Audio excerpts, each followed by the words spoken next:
Hey, thank you all for joining us today. We're just waiting on quorum. I think we may have it right now with Senator Ginn. She said we do. That's right.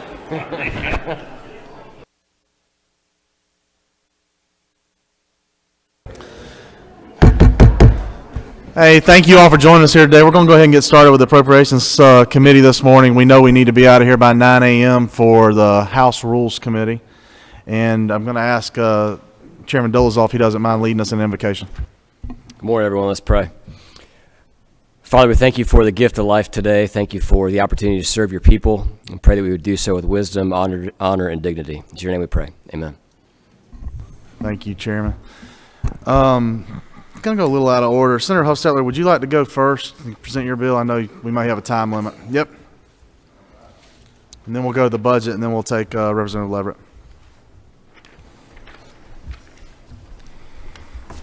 Thank you, Mr. Chairman. This bill is brought on behalf of the Department of Labor, and it would, there's been quite a few issues over there the last few years. I know we had some frustrations in the past, and there's still work to be done. And this is really just a short-term, temporary thing. But what it would do would let some money get collected that the DOL doesn't have the staff to collect right now, and would provide some funding to help do that. And in return, the DOL would keep in their budget 20% of what they collect, which would help pay for the people to collect it, number one. And number two, we've got these unemployment career centers that the funding is going to run out, and they'll, under the current budget anyway, the career centers would be closing about August 1st, and it would help keep them open.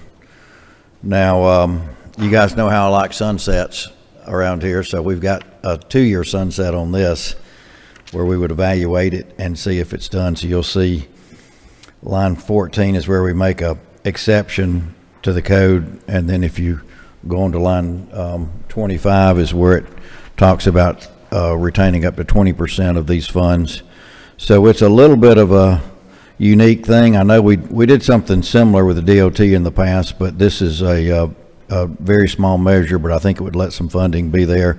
And if you look down on lines 36 and 37, that the commissioner has agreed that any of these records will be available for review anytime by the General Assembly, as well as the state accounting officer and the state auditor. So I think he's going to be open and transparent, and hopefully he can collect these funds with his staffing and make it a win-win for us. And I'll entertain any questions. You got a couple of questions. Senator Jones. Thank you. Thank you, Mr. Chairman. Can you just kind of share with us the amount of dollars that everyone is expecting to collect with this 20%? Well, there's about, I think, $80 to $100 million out there potentially, but I think some of this is old. So I don't really personally have a good handle on how much of that is actually going to get collected. But again, whatever we collect will be more than we're getting right now. If it's 10 million, it's money we're not getting right now. If it's 50, it's even better. So that's the potential that's out there. Senator Hickman. Mr. Chairman, thank you for that answer. Also, you have any idea how long has this been going on? I've heard as high as $100 million. Is this over like 2 or 3 years or 5 or 6 years? Do we have any clue? This is over a number of years that it's sort of accumulated, and since we've got to be out of here at 9, I don't think we can talk about the past history of the DOL. It certainly had its problems. We had some previous meetings, of course, with the past commissioner, but it's been over a number of years, and some of it may be too old to collect, but I think some of it is very collectible. I just want to clear, this has nothing to do with the new commissioner. Absolutely not. Thank you, sir. Yeah, one more question. Senator Ginn. Ready for make a motion to do pass? Motion do pass. Is there a second? There's a second from Senator Hickman. Any further discussion? All those in favor of, make sure I've got the LC right here. LC 365723. Is that what you got, Mr. Chairman? That's what I have. Yes, sir. All those in favor of Senate Bill 475 LC 365723, please say aye. Aye. Opposed? Motion passes unanimously. Thank you. Can't turn him off there. Just makes him more active, doesn't it?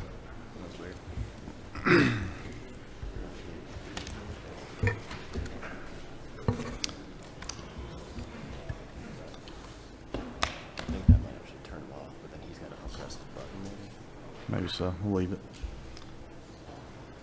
Now we got the Senate bills out of the way. Let's take up a House bill, House Bill 915, sponsored by Representative Burns. Sorry, Mr. Speaker. And I'll present that for us right quick. House Bill 915 by committee substitute is the amended FY24 budget. It's a budget of $37.5 billion based on $35.1 billion of projected total state treasury receipts, plus $2 billion of unreserved, undesignated surplus, as well as our typical QBE, quality basic education funding, mid-year adjustments that are permissible from the existing reserves. The projected state general fund receipts of $30.45 billion are 9.4% above those contemplated by the FY24 general appropriations budget. The themes in this budget are similar to themes you've seen in previous amended budgets. They're true up of formula and healthcare expenses.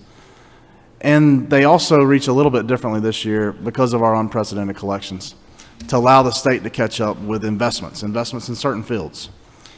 Information technology modernization that enhances services, case management, and cybersecurity.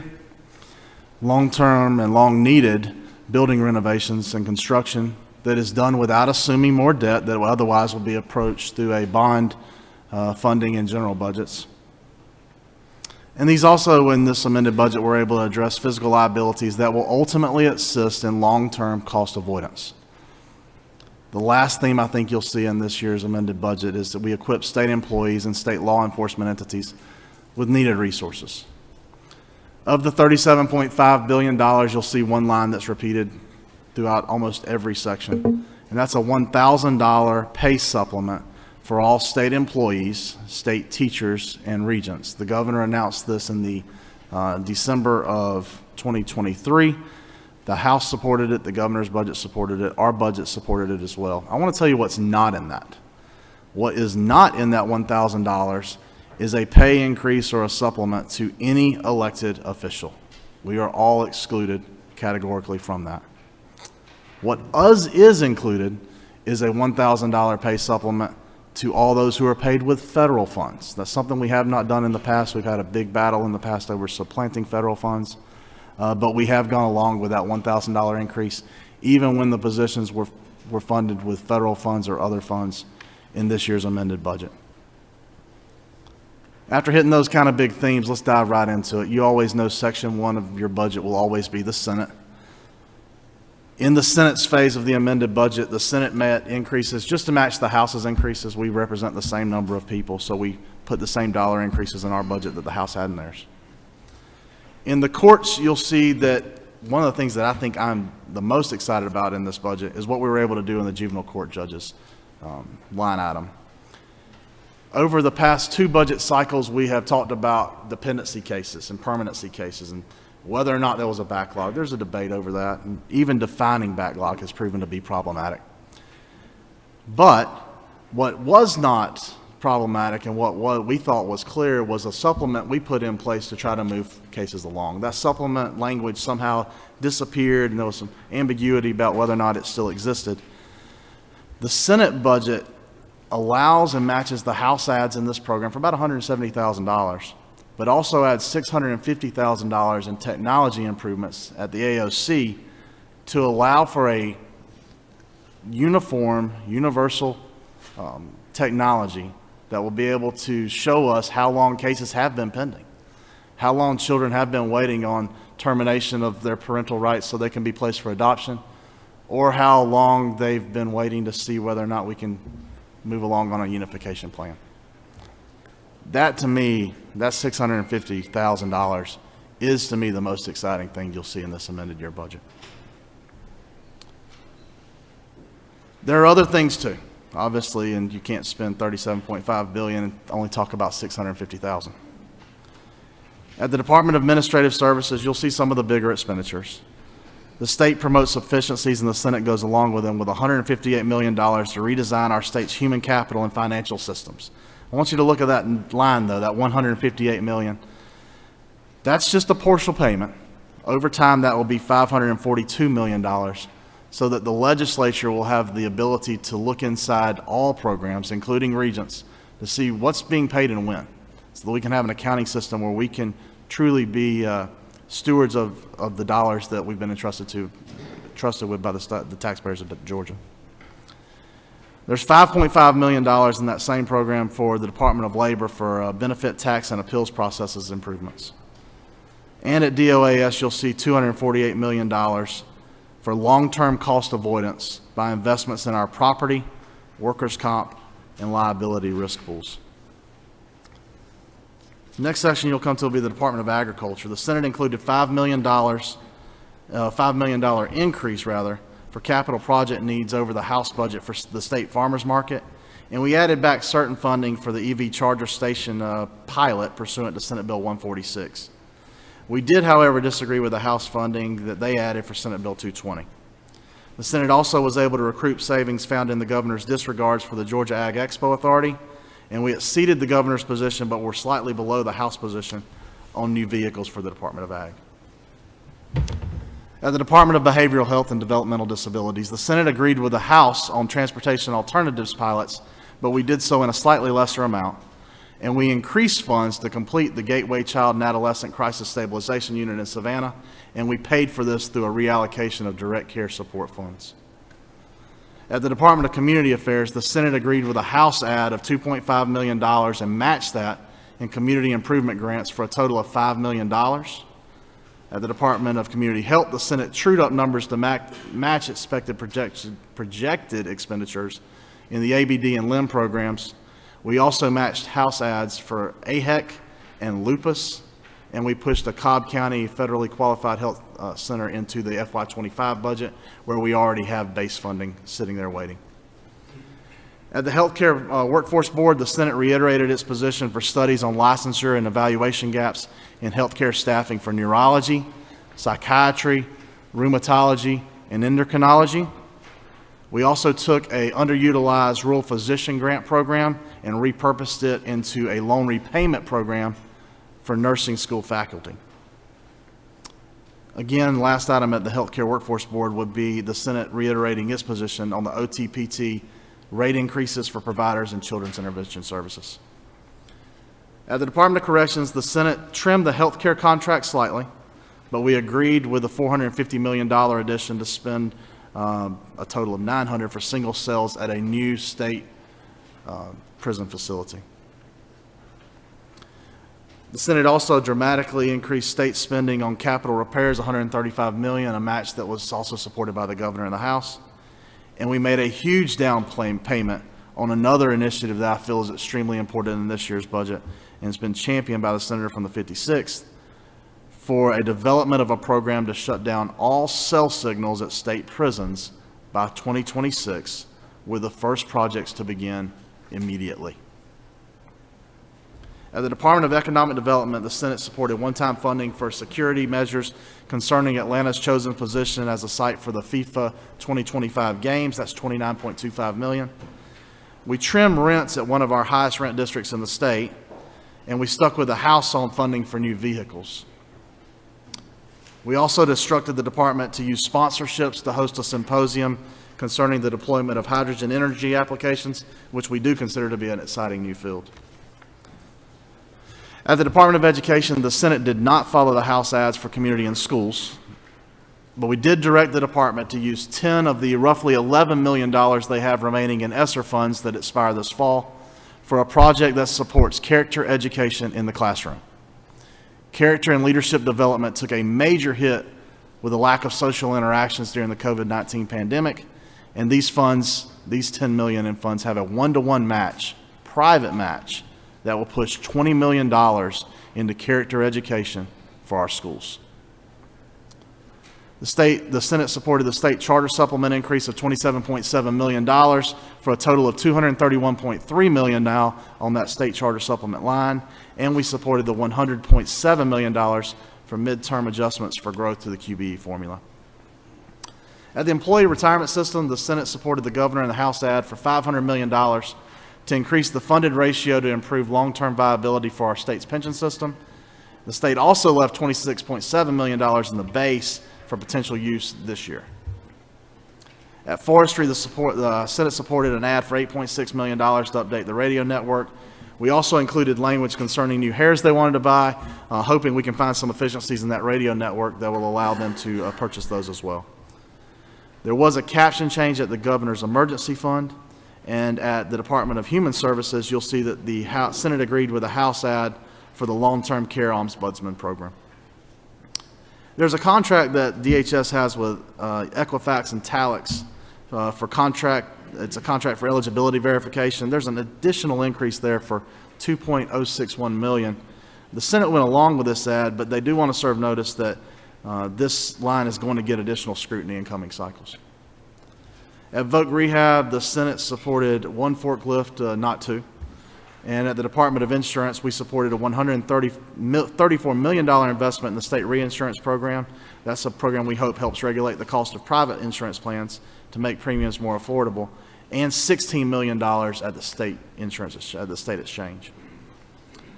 At the Georgia Bureau of Investigations, the Senate went along with improvements for the medical examiner's offices, but reiterated our support for the expansion and renovation of the Macon facility for $3.1 million, and you'll see that appear in your capital projects in the back. At CJCC, the House funded one SANE coordinator for each center. The Senate went along with this as well. It was an issue that we talked about last year.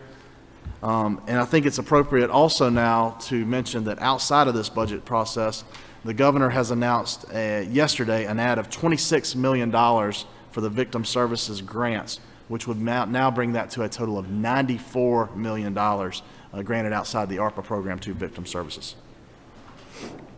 At the Department of Juvenile Justice, the Senate agreed, or the Senate committee substitute agrees with the spending for maintenance, but we reduced funds for a music studio.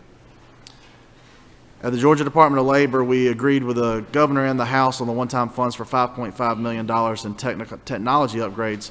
We also added $2.5 million for matters related to unemployment insurance. At the Department of Law, the Senate's committee substitute supports one-time equipment for gang prosecution, cyber crimes, and organized retail crimes for a total of $103,000. And at the Department of Natural Resources, the Senate committee substitute proposes increased one-time funds for outdoor recreation and state park renovations across our state at $14 million. At the Department of Public Safety, the Senate supported most of the House and governor's ads, including a $5.1 million for one-time funds to replace weigh-in motion equipment at our MCCD facilities. The one exception with the governor's and House numbers that the Senate took on DPS would be there was a request for an ad of $1.995 million. The Senate for a hangar, we instead allocated $1 million to bring the total for that hangar to $5 million. At the Public Service Commission, there have been 3 projects that the Commission has requested over many, many years. $250,000 for customer response system upgrades, $100,000 to upgrade phone systems, and $25,000 to audit Universal Access Fund contributors. The Senate supported all 3 positions. At Regents, the Senate moved to a different position on one-time funding for eminent scholars, funding $6.25 million, and reduced the funding for equipment from $5 million to $2 million, while still supporting the program. The Senate agreed with the House funding for one-time funding to the Georgia Holocaust Commission, but focused the $2 million instead on exhibits at the Anne Frank Education Center. At the Department of Revenue, there's $300,000 that the Senate committee substitute allocates to migrate to cloud-based services and $108,000 to replace 3 vehicles. There were 3 requests, 4 total from the Secretary of State's office. One was about the power supplies. You'll hear us talk about that later.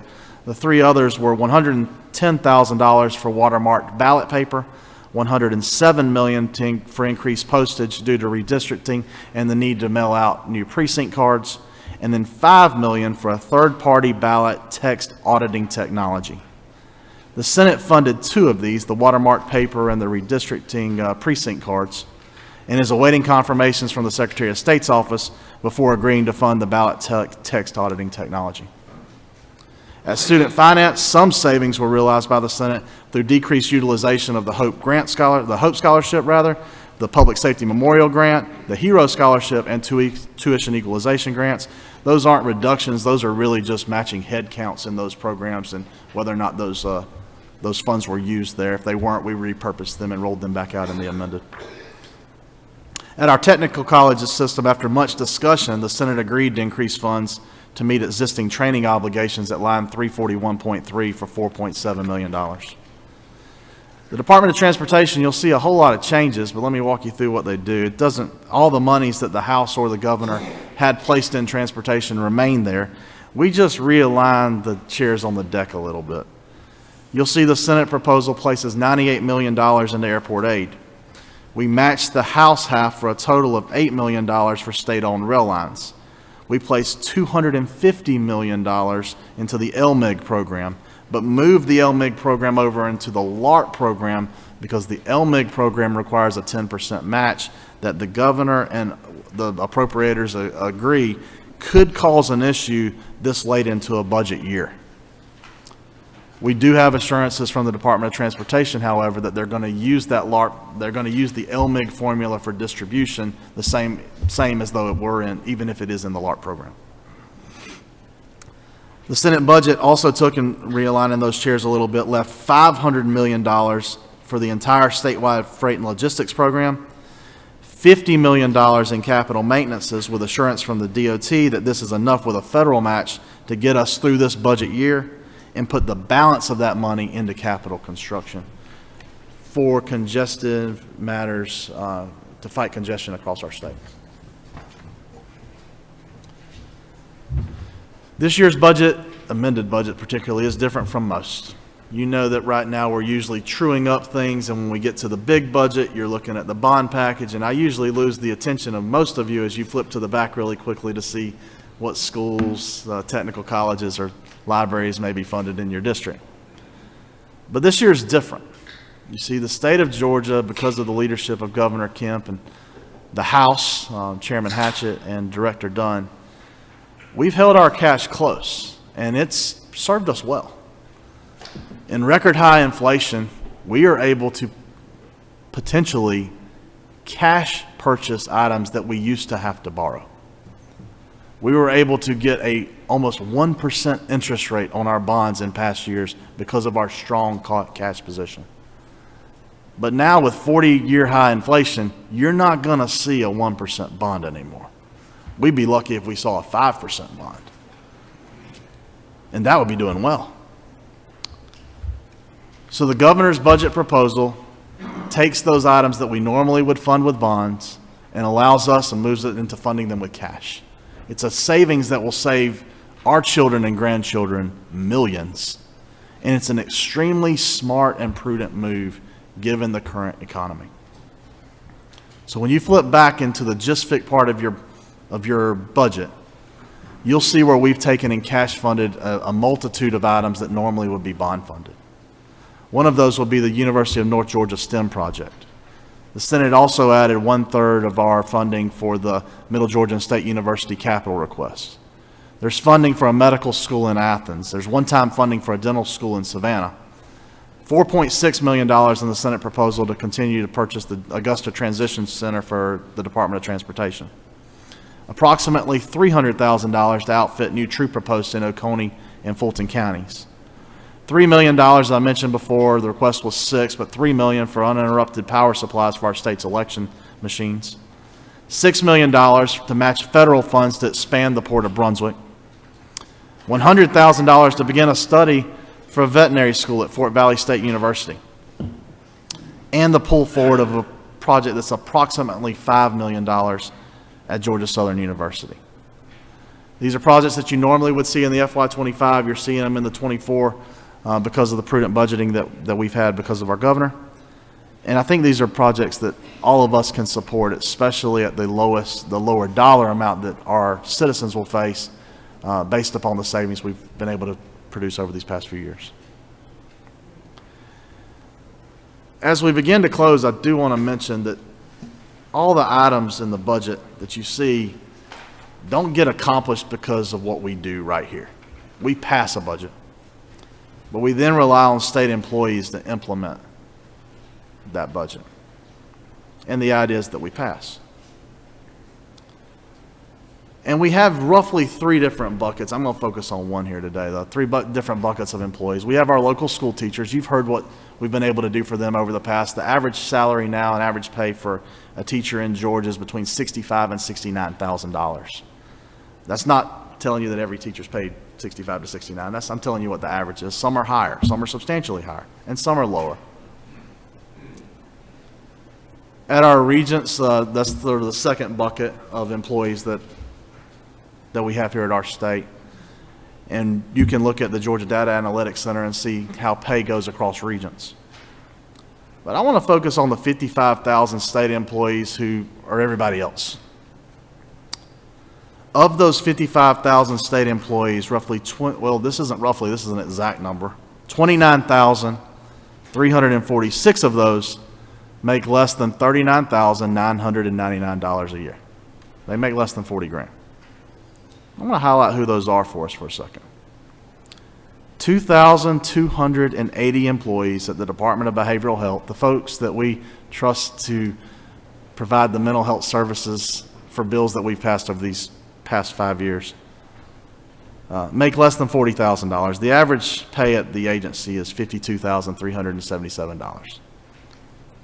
At our community service boards, again, due to the Olmstead Act, the way we actually provide mental health services in our communities, 3,355 of those employees make less than $40,000 a year. The average pay for the entire agency of community service boards is $49,000.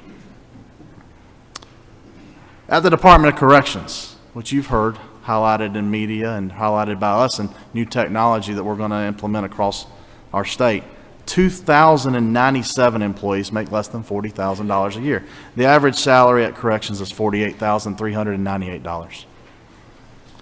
At our Department of Human Services, I'm going to separate these out because I do think it's important. DFACS by itself, 3,251 employees make less than $40,000 a year. The average annual salary at DFACS, just the DFACS part of DHS, is $44,000. Our caseworking starting salary is $41,000. Those are the folks who are doing the care with children. If you look across the agency as a whole, you still have another 1,203 employees at DHS. Those are not DFACS employees. Those are mostly our eligibility service folks you hear right now who are checking eligibility. Their pay is $39,999 or less. We have 1,262 employees at the Department of Juvenile Justice whose pay is less than $40,000 a year. The average salary there is $49,352. 532 employees at the Department of Natural Resources. The average salary there is a little bit higher. It's $56,000. 1,405 employees at the Department of Technical College System of Georgia, rather. The average pay there is $58,000. And 1,474 employees at the Department of Transportation, where the average salary is $58,000. I think we owe those folks a round of applause for the implementation of over 300, the 1,000 bills we introduce, the 300 bills they're able to implement, and the 11 million people that, because of the 40 days that we get to spend up here passing budgets and passing laws, they spend 365 days implementing it and trying to make sure children and families are safe. I think we owe them a round of applause.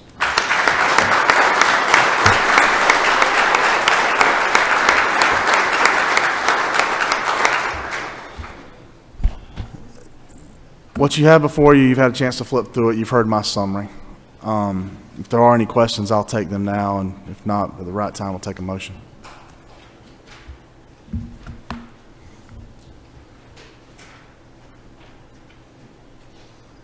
Take a motion.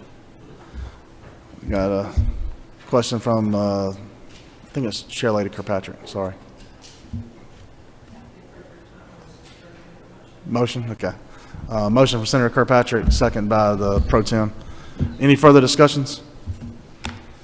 All those in favor of passing House Bill 915 as amended by the Senate Appropriations Committee, please say aye. Aye. Opposed, no. Thank you. And we're on to our third bill now. Representative Leverett.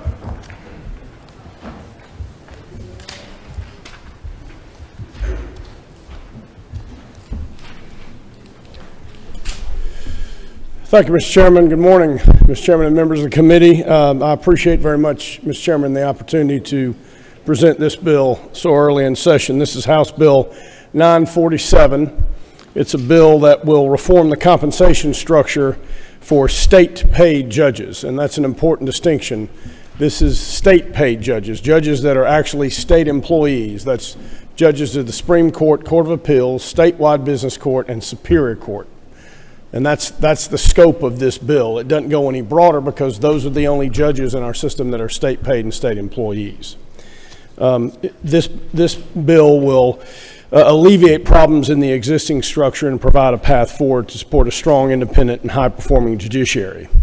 Mr. Chairman, I'm mindful of the hour. I'm also mindful of the limitations on time. I do not want the chair upset with me, and I certainly do not want Chairman Parrish upset with me, so I will try to be very brief here.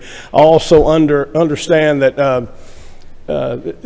this committee has already heard a fairly lengthy presentation involving some of this bill, so I will try just to hit the highlights and sort of refresh the committee's recollection. First, the bill does not appropriate or fund or set any salary. It does not obligate the state to pay any rate of pay.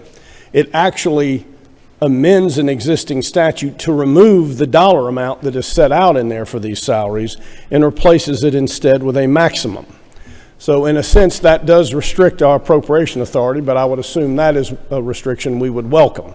It then allows the General Assembly to appropriate whatever rate of pay it deems to be appropriate.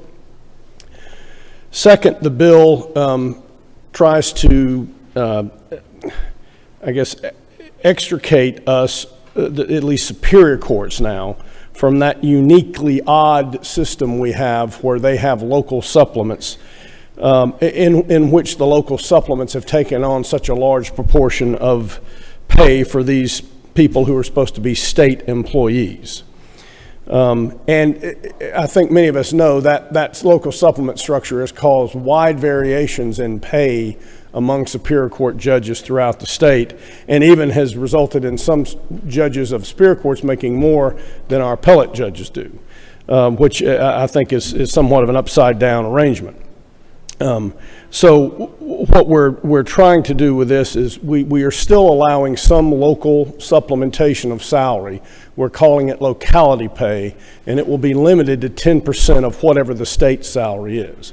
So this recognizes some variation for cost of living, but not the wide disparity we have seen, which really doesn't bear any relation to that. After all, the way we structure the judicial circuits, we design them so that every judge in every circuit is supposed to have roughly the same caseload, so they should have roughly the same pay. So that's the second thing the bill does. And the third thing the bill does is there are many localities that couple pay of state officials to judicial pay. And so we're fixing that, or we're trying to suspend that so that local jurisdictions will have some time next year to make any adjustments they deem appropriate without having any increases foisted upon them against their will. The way the bill currently provides is that the local jurisdiction would have to affirmatively couple a salary to a state or to one of their local officials that are not judges. The coupling of judges would automatically resume. That is basically the sort of from a few miles up, the general overview and structure of the bill. Mr. Chairman, I would mention we've got a number of judges here with us today, but in the interest of time, I will not go through introductions. I just want the committee to know they are here, and they appreciate very much the committee's consideration of this bill. Oh, and that this bill, again, this was not my creation. This bill came to us from the Judicial Council. It represents a number of years of study and a great compromise among the judges impacted and the judges who are not impacted by it. It's been approved by the council. Thank you, Representative Leverett. Any questions from the members of the committee? Chair Lady Kirkpatrick. Thank you very much. I was not on the committee that was involved with the lengthy discussion that you're referring to about the bill. I just wondered about whether there was any conversation about the juvenile court judges during the process. Well, I believe the council has has included them in their study, but since they are not directly state paid, they are not directly impacted by this bill. Now, they could be to the extent their pay is tied to Superior Court pay. But there has been consideration of juvenile court judges, and I thank the lady for her question. The bill as originally filed contemplated the formation of a commission to study all kinds of court compensation. After some reflection, we decided to remove that, but I have another bill, which may be coming to this committee or to the Senate, hopefully, that does set up a joint study committee to look at pay of the rest of the actors in the system: probate judges, magistrate judges, DAs, public defenders, and all of that. Thank you for the question. Chairman Walker. Thank you, Mr. Chairman. Representative Leverett, thanks for your work on this. So you stated that it sets a maximum pay, but I guess not a dollar amount. And I assume that you're referring to lines 333 through 336, so that we don't have Superior Court judges making more than Supreme Court justices. That's one of the goals, yes, sir. It tries to set a gradation where the maximum is stated as a percentage of a base amount, which is U.S. District Court pay. And the percentage for the Supreme Court is 100% of that, and then it slowly moves down until we get to Superior Court where it's 90%. But again, that's a maximum, not an appropriated amount. Mr. Chairman, can I follow up? Yes, sir.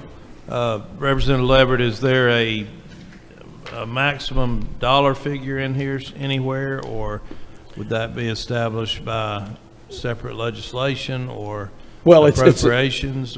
It would. Well, the actual salary is always going to be set by appropriation. So to be clear there, the only limit in this bill on your appropriating authority is you can't go above a certain amount, which is expressed as a percentage of that base pay. The actual amount is not in here. That would be determined by whatever the district court pay for 2 years back at the time when you're making the appropriation was. Chairman Dolezal.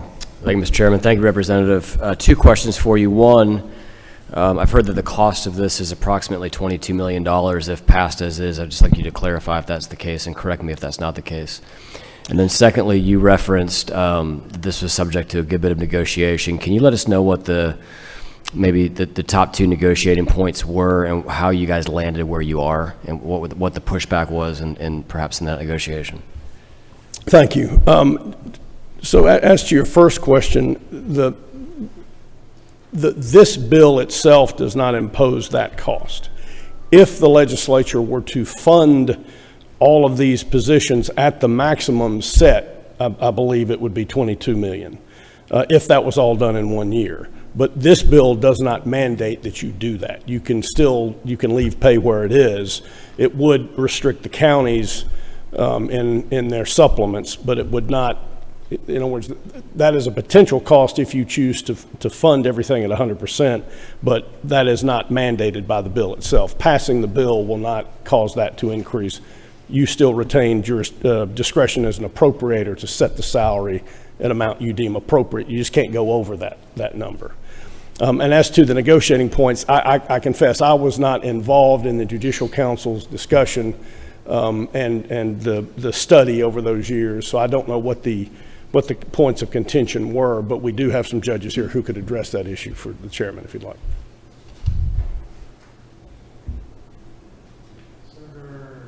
Senator Jones, Emmanuel. Thank you, Mr. Chairman, and thank you, Representative, for bringing this legislation. Can you comment on the locality supplemental compensation, and how did the council arrive at a 10% number? I'm afraid I can't comment on the back and forth on how they arrived at that number, but I believe the intention there is to try to keep what are currently the supplements from becoming such a large portion of the pay. I do think that one of the sort of policy perspectives of this bill is that state employee judges should receive their compensation primarily from the state. they're interpreting and construing and enforcing state laws that we pass in this building. They occasionally do construe and interpret local laws in zoning cases, but primarily their function is one that would have statewide application. That's why we've made them state employees, and so that's where the bulk of their pay should come. But we are acknowledging that there are some cost of living differences and other kinds of local factors that can come into play, but that should be limited to 10% of whatever the state pay is. I don't know how that number precisely was reached, but I think the intention is to make the supplements play less of a significant role in compensation so that you don't have such wide variation in pay. For example, right now, some judges in this state are receiving what amounts to basically the 45th highest pay. So they're toward the bottom. Others receive the 5th highest. We're trying to average that out to a number that's, while it's not the very top, is at least not quite in the basement. Thank you. All righty. Do we have any other questions? No other questions. There's a lot of discussion on this one. Do you have anything you want to add? Motion? I think we're gonna send it to subcommittee, unless you were gonna make were you gonna make a motion? Gotcha. I think we're gonna send it to a subcommittee. We're gonna appoint a subcommittee. It's gonna be the chair, the vice chair, and the chair of the subcommittee on judiciary. And we'll look forward to working with you, Chairman Leverett, on that. Thank you, Mr. Chairman. I appreciate that opportunity. Is there any other business to come before the committee? Thank you for your presence here. Take a motion to adjourn. Second. All those in favor say aye. Opposed? Thank you.